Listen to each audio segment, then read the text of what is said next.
Hi everyone, Swiss Malayali YouTube ചാനലിലെ പുതിയൊരു വീഡിയോയിലേക്ക് നിങ്ങൾക്ക് ഏവർക്കും സ്വാഗതം. അപ്പം ഞാൻ ഇന്നിവിടെ നിങ്ങളോട് സംസാരിക്കാൻ പോകുന്ന എൻ്റെ ഒരു എക്സ്പീരിയൻസിനെ കുറിച്ചാണ്.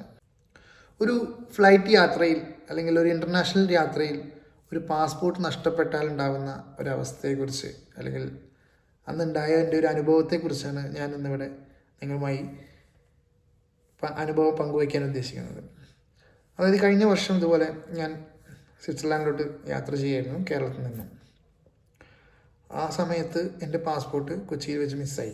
അതിൻ്റെ ഫസ്റ്റ് ട്രിപ്പായിരുന്നു. ഞാൻ എൻ്റെ മോളുമായിട്ടായിരുന്നു യാത്ര ചെയ്തിരുന്നത്. ഞാനും മോളും മാത്രമേ ഉണ്ടായിരുന്നുള്ളൂ. മോൾക്കൊന്ന് 4 വയസ്സ് കഴിഞ്ഞിട്ടേ ഉള്ളൂ.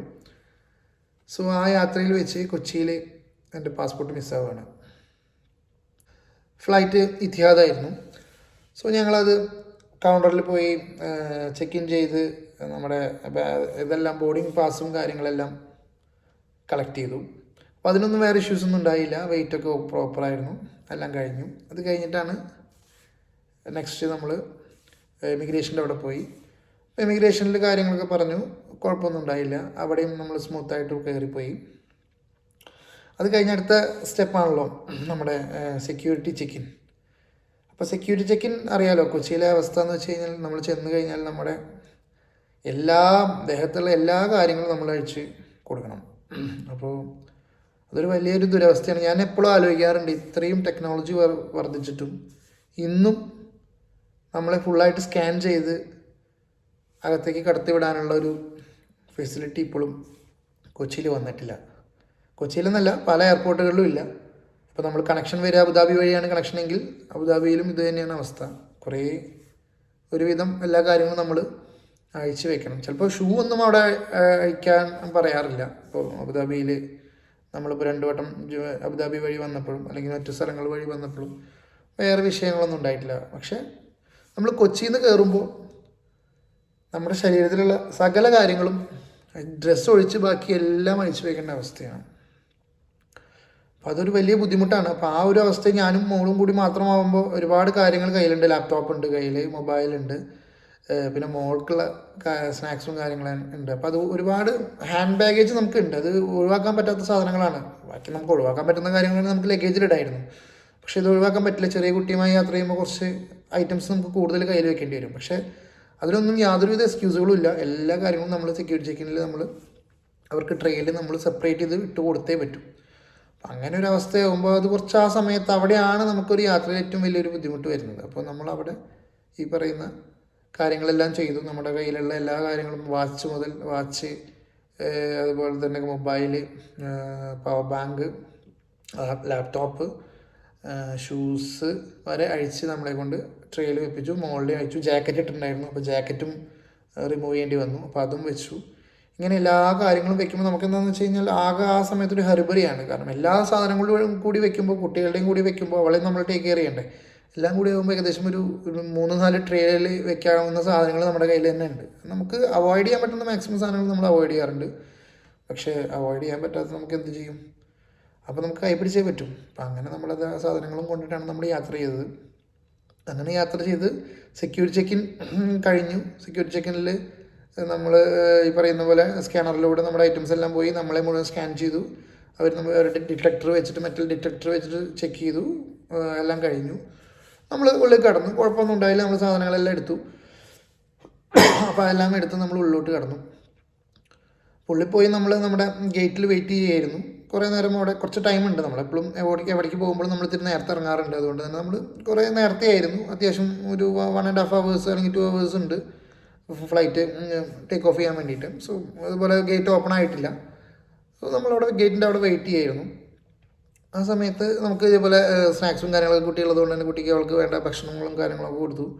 കുറച്ച് ഇതുപോലെ തന്നെ നമുക്ക് നമ്മുടെ ഗേറ്റിൽ നമ്മൾ ഇരിക്കുമ്പോൾ നമുക്ക് അവിടെ കൊച്ചിയിൽ ഇപ്പോൾ അങ്ങനെ ഒരു ഫെസിലിറ്റി ഉണ്ട്. വന്ന് ഒരു ചോദിക്കും എന്തെങ്കിലും നമുക്ക് ഓർഡർ ചെയ്തിട്ട് കഴിക്കാം. അപ്പോൾ നമ്മളിപ്പോൾ ലോങ് ജേർണി ആയതുകൊണ്ട് തന്നെ നമ്മൾ ഒരു ബർഗറൊക്കെ ഓർഡർ ചെയ്തു. അത് കഴിക്കുകയായിരുന്നു. കഴിച്ചുകൊണ്ടിരുന്ന സമയത്ത് അതും കഴിഞ്ഞ് അത് നമ്മൾ കഴിക്കലിന് ശേഷമാണ് നമ്മൾ ഒരു സത്യം മനസ്സിലാക്കുന്നത്, നമ്മുടെ കയ്യിൽ പാസ്പോർട്ടിലാണ്.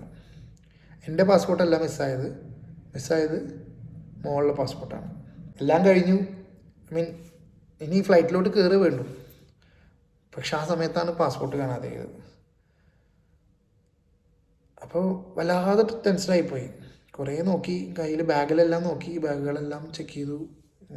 ഒരു രക്ഷയില്ല, കാണാനില്ല. അവസാനം എന്ത് ചെയ്യണമെന്ന് അറിയില്ല, ആകെ വേർത്ത് പോയി ആ സമയത്ത്. കുട്ടീൻ്റെ കൂടെ, അവൾക്ക് പാസ്പോർട്ടിൽ കഴിയുമ്പോൾ എനിക്ക് യാത്ര ചെയ്യാൻ പറ്റില്ലല്ലോ. സോ ഒരു ഒരു മരവിപ്പായിരുന്നു സത്യം പറഞ്ഞാൽ തലയ്ക്ക്. അവിടെ അന്വേഷിച്ചു. നമ്മളവിടെ സെക്യൂരിറ്റി ചെക്കിങ്ങിൽ തിരിച്ചു പോയി. അവിടെ വെച്ച് നമ്മൾ അവരോട് ചോദിച്ചു ഇങ്ങനെ പാസ്പോർട്ട്, കാരണം പാസ്പോർട്ട് വരെ നമ്മുടെ കയ്യിൽ നിന്ന് മേടിച്ച് അവർ ട്രെയിലിടും. നമ്മുടെ കയ്യിലൊന്നും പിടിക്കാൻ പാടില്ല. പാസ്പോർട്ടും ബോർഡിംഗ് പാസും സെപ്പറേറ്റ് വെക്കണമെന്ന് പറഞ്ഞു. പാസ്പോർട്ടും ബോർഡിംഗ് പാസും വരെ നമ്മളതിൽ ട്രെയിൽ വെച്ചു. അപ്പോൾ തിരിച്ചെടുത്തിട്ടില്ല എന്നാണ് ഞാൻ വിചാരിച്ചത്. അപ്പോൾ എത്ര ട്രേ, ഒരു 3-4 ട്രേ സാധനങ്ങൾ നമ്മുടെ കയ്യിൽ തന്നെ നമുക്ക് തന്നെ ഉണ്ട്. അപ്പോൾ എല്ലാം കൂടി നമ്മൾ ഈ കുട്ടിയെ മാനേജ് ചെയ്യണം. എല്ലാം കൂടി ആകുമ്പോൾ ചിലപ്പോൾ അതിൽ മിസ്സായതായിരിക്കുമെന്ന് ഞാൻ വിചാരിച്ചു. അപ്പോൾ ഞാൻ അവിടെ പോയി ചോദിച്ചു. പക്ഷെ അവരുടെ ഭാഗത്തുനിന്ന് ഒരു സഹകരണമില്ല. ഹിന്ദിക്കാരാണ് മുഴുവൻ നിൽക്കുന്നത്. അവരുടെ നമുക്കറിയാവുന്ന കാര്യങ്ങൾ നമ്മൾ ചോദിച്ചു. അപ്പോൾ അവർ പറഞ്ഞു അവിടെ ഉണ്ടാവും, നിങ്ങൾ നോക്കാൻ പറഞ്ഞു നന്നായിട്ട്. പക്ഷെ നമുക്ക് ആ ഒരു മാനസികാവസ്ഥയിൽ നമുക്കതും ഒരു ഉൾക്കൊള്ളാൻ പറ്റാത്തൊരു കണ്ടീഷനായി. നിങ്ങൾ അവിടെ എവിടെയെങ്കിലും മിസ് ആയിട്ടുണ്ടോ, അല്ലെങ്കിൽ സ്കാനറിൻ്റെ ഉള്ളിൽ പെട്ടിട്ടുണ്ടോ, ഇതൊക്കെയായിരുന്നു എൻ്റെ സംശയം. അപ്പോൾ അതൊന്നും പക്ഷെ അവരുടെ ഭാഗത്തുനിന്ന് ഇത്ര വലിയൊരു സഹകരണമൊന്നും ഉണ്ടായിരുന്നില്ല കേട്ടോ. അവസാനം ഞാൻ ആ ഗേറ്റിൽ, ആ ഒരു ഏരിയ ഉണ്ടല്ലോ, ഗേറ്റുകൾ എന്ന് പറഞ്ഞാൽ നിരന്ന് കിടക്കുന്ന ഗേറ്റുകളുണ്ട്. ആ ഒരു ഗേറ്റിൻ്റെ ഏരിയയിൽ 2-3 വട്ടം ഞാൻ നടന്നു നോക്കി. ഒരു രക്ഷയില്ല, കാണാനില്ല. പിന്നെ ടെൻഷനായിട്ടാണ് തോന്നുന്നു, കണ്ണിലൊക്കെ ഇരുട്ടി കയറണ കാരണമാണ് തോന്നുന്നു ഒന്നും കാണുന്നുണ്ടായിരുന്നില്ല. ആക്ച്വലി ഞാൻ പറഞ്ഞല്ലോ, 1.5 hours മുമ്പ് നമ്മളിവിടെ എത്തി. ഒരു അരമണിക്കൂറിന് ശേഷമാണ് ആക്ച്വലി ഈ പാസ്പോർട്ട് ഇല്ല എന്നുള്ളത് നമ്മൾ അറിയുന്നത്, കയ്യിലില്ല എന്നുള്ളത്. അപ്പോൾ ഇനിയിപ്പോൾ ഏകദേശം ഗേറ്റ് ഓപ്പൺ ആവാറായി, ഫ്ലൈറ്റ് കയറേണ്ട സമയമായി. ഇത് കണ്ടുപിടിക്കാൻ പറ്റിയില്ലെങ്കിൽ നമുക്ക് ഫ്ലൈറ്റിൽ കയറാൻ പറ്റില്ല. സോ അതൊരു വലിയ അവസ്ഥയായിരുന്നു. ഞാനിങ്ങനെ നമ്മളിങ്ങനെ കുമ്പിടുമ്പോൾ നമ്മൾ താഴത്തൊക്കെ നോക്കുമ്പോൾ വിയർപ്പ് ഇങ്ങനെ ഒറ്റി താഴെ വീഴുന്ന ഒരു കണ്ടീഷനായിട്ടുണ്ടായിരുന്നു ഇത്രയും AC ഇതിലിരിക്കുന്ന സമയത്ത്. കാരണം ഇത്രയും ടെൻഷനായിപ്പോയി. അത് കഴിഞ്ഞ അവസാനം നമ്മുടെ ആളുകളൊക്കെ, നമ്മുടെ ഈ പറയുന്ന സെക്യൂരിറ്റി ജീവനക്കാരും കാര്യമായിട്ടും മര്യാദയുള്ള ആളുകൾ നമ്മുടെ കൂടെ ഉണ്ടായിരുന്നു. ആളുകൾ അവരൊക്കെ ചോദിച്ചു എന്ത് പറ്റി, എന്താ പ്രശ്നം എന്ന് ചോദിച്ചപ്പോൾ പറഞ്ഞു അങ്ങനെ പാസ്പോർട്ട് മിസ്സായിട്ടുണ്ട്, കാണാനില്ല എന്ന് പറഞ്ഞു ഞാൻ അവരുടെ അടുത്ത്. അപ്പോൾ അവരൊക്കെ നോക്കാൻ തുടങ്ങി. അവസാനം ഒരു ടീം എന്നെ വിളിച്ചു. ഞാൻ അതായത് ഞാൻ ലൊക്കേഷൻ ഇരുന്ന സ്ഥലങ്ങൾ മാറിക്കൊണ്ടിരിക്കും. കാരണം കുട്ടി ഒരു ഭാഗത്ത് ഇരിക്കില്ലല്ലോ. അപ്പോൾ അവളിങ്ങനെ നടക്കുമ്പോൾ നമ്മളിങ്ങനെ നടക്കും. പിന്നെ ഒരു ഭാഗത്ത് ഒതുങ്ങിയിരിക്കുന്ന ഒരു പ്രായമായിരുന്നില്ല. സോ നമ്മൾ നടന്നു. അപ്പോൾ നമ്മൾ ആദ്യം ഇരുന്ന സ്ഥലത്ത്, കുട്ടി ഭക്ഷണം കഴിക്കാൻ വേണ്ടി നമ്മൾ ഇരുന്ന സ്ഥലത്ത് പാസ്പോർട്ട് വീണ് പോയിട്ടുണ്ടായിരുന്നു. അത് അവിടെ ഇരുന്നിരുന്ന കുറച്ച് ആളുകൾ അവരുടെ താഴെ ചെക്ക് ചെയ്തപ്പോൾ അവരത് കണ്ടു. അങ്ങനെ അവരതെടുത്ത് കൈ തന്നു. പോകുന്നതിനും കുറച്ച് മുമ്പ്, അതായത് ഗേറ്റ് ഓപ്പൺ ആവുന്നതിൻ്റെ ഒരു ഇത്തിരി മുൻപാണ് പാസ്പോർട്ട് കിട്ടിയത്. നമ്മുടെ ആ കോമ്പൗണ്ട് അല്ലെങ്കിൽ അതിൻ്റെ ഉള്ളിൽ നിന്ന് എങ്ങോട്ടും പോയിട്ടുണ്ടാവില്ല നമുക്കറിയാം. പക്ഷേ പിന്നെ എപ്പോഴേലും കിട്ടിയിട്ട് കാര്യമില്ലല്ലോ. നമ്മുടെ ഫ്ലൈറ്റും പോയി ഇട്ട് നമുക്ക് ആ സംഗതി കൈ കിട്ടിയിട്ട് കാര്യമില്ലല്ലോ. അപ്പോൾ അതൊരു വലിയ പ്രാർത്ഥനയായിരുന്നു. ആ സമയത്ത് നേരാത്ത വഴിപാടുകളില്ല, പ്രാർത്ഥിക്കാത്ത ദൈവങ്ങളില്ല.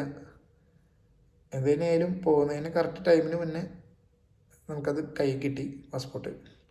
ആ സമയത്തൊരു വല്ലാത്ത അനുഭവമായിരുന്നു അത്. അപ്പോൾ അതുകൊണ്ട് സൂക്ഷിക്കുക. യാത്രകളിൽ പ്രത്യേകിച്ച് പുറത്തേക്ക് യാത്ര ചെയ്യുമ്പോൾ, ഇൻ്റർനാഷണൽ ട്രിപ്സ് പോകുമ്പോൾ പാസ്പോർട്ട് കയ്യിലുണ്ടെങ്കിൽ പ്രത്യേകം ശ്രദ്ധിക്കേണ്ട ഒരു കാര്യമാണ്. കയ്യിൽ നിന്ന് മിസ്സായി പോയി കഴിഞ്ഞാൽ യാത്ര തന്നെ മുടങ്ങും. അതുപോലെ തന്നെ ഒരു പുതിയ വാച്ച് വാങ്ങിയിരുന്നു. ഏകദേശം ഒരു 5,000 റേഞ്ചിൽ റേറ്റുള്ളൊരു വാച്ചായിരുന്നു. അതും ഈ പറയുന്ന പോലെ സെക്യൂരിറ്റി ചെക്കിനിൽ അഴിച്ചു വെച്ചപ്പോൾ അബുദാബിയിൽ നിന്ന് മിസ്സായിപ്പോയി. അപ്പം അങ്ങനെ സാധനങ്ങൾ പലതും മിസ്സായി പോകുന്നുണ്ട് കേട്ടോ. നമുക്ക് ഈ സെക്യൂരിറ്റി ചെക്കിൽ ഇത്രയും ഒരു കോംപ്ലിക്കേറ്റഡ് ആയിട്ടുള്ള ഒരു കാര്യമായതുകൊണ്ട് തന്നെ, കാരണം എല്ലാം നമ്മൾ റിമൂവ് ചെയ്ത് രണ്ടാമത് ഇട്ട് വരിക. പിന്നെ തിരക്കുള്ള സമയത്താണെങ്കിൽ അതും ഇത്തിരി ബുദ്ധിമുട്ടാണ്. കൊച്ചിയിലൊക്കെ എപ്പോഴും തിരക്കാണ്. ഇപ്പോൾ അബുദാബി വന്നു കഴിഞ്ഞാൽ അബുദാബിയിൽ നിന്ന് ഒരുപാട് കണക്ഷൻ ഫ്ലൈറ്റ്സ്, അബുദാബി അല്ല ഒരുവിധം കണക്ഷൻ ഫ്ലൈറ്റ് പോകുന്ന ഒരുവിധം എല്ലാ ഇൻ്റർനാഷണൽ ടെർമിനൽസിലും ഇൻ്റർനാഷണൽ ഫ്ലൈറ്റ്സിൻ്റെയും സെക്യൂരിറ്റി ചെക്കിനിൽ ഭയങ്കര തിരക്കായിരിക്കും. എല്ലാ സാധനങ്ങളും കൊണ്ട് നമ്മൾ തിരിച്ച് ഡെസ്റ്റിനേഷനിൽ എത്തുക എന്ന് പറയുന്നത് ഇത്തിരി ടാസ്ക്കാണ്. എന്നെ സംബന്ധിച്ച് ഞാൻ ഒരുപാട് വട്ടം അനുഭവിച്ചാണ്. 2 വട്ടവും നന്നായി ഫേസ് ചെയ്തു. അതുകൊണ്ട് തന്നെ പിന്നീടുള്ള യാത്രകളിൽ ഞാൻ അതിനുള്ള പ്രിക്കോഷൻസ് എടുക്കാറുണ്ട്. എങ്ങനെ ഇതെല്ലാം കളയാണ്ട് കൊണ്ടുവരാമെന്നുള്ളത്, അല്ലെങ്കിൽ അതിന് വേണ്ടി എന്തൊക്കെ ടെക്നിക്സ് യൂസ് ചെയ്യാമെന്നുള്ളത് ഞാൻ പഠിച്ചു അതിന് ശേഷം. അപ്പം അതുകൊണ്ട് പിന്നീട് ഞാൻ വന്ന യാത്രകളിലൊന്നും എനിക്ക് ഇങ്ങനത്തെ അനുഭവം ഉണ്ടായിട്ടില്ല. ഇതെൻ്റെ ഫസ്റ്റ് ട്രിപ്പിലുണ്ടായിരുന്ന അനുഭവമാണ്. മീൻ ഒറ്റയ്ക്ക് യാത്ര ചെയ്തപ്പോൾ പറ്റിയ അനുഭവമാണ്. നിങ്ങൾക്ക് ആർക്കെങ്കിലും ഇതുപോലുള്ള എക്സ്പീരിയൻസ് മുൻപുണ്ടായിട്ടുണ്ടെങ്കിൽ ഈ വീഡിയോയുടെ താഴെ വന്നൊന്ന് കമൻറ്റ് ചെയ്യുക. അതുപോലെ തന്നെ ഞാൻ ഇപ്പോൾ ഉപയോഗിക്കാറുള്ള പിന്നീടുള്ള യാത്രകളിൽ യൂസ് ചെയ്യാറുള്ള ടെക്നിക്സും കാര്യങ്ങളൊക്കെ ഞാൻ വേണമെങ്കിൽ ഒരു അടുത്ത വീഡിയോ ആയിട്ട് ചെയ്യാം. ഇത്രയേ ഉള്ളൂ ഈ video. Thank you so much for watching this video. Bye bye.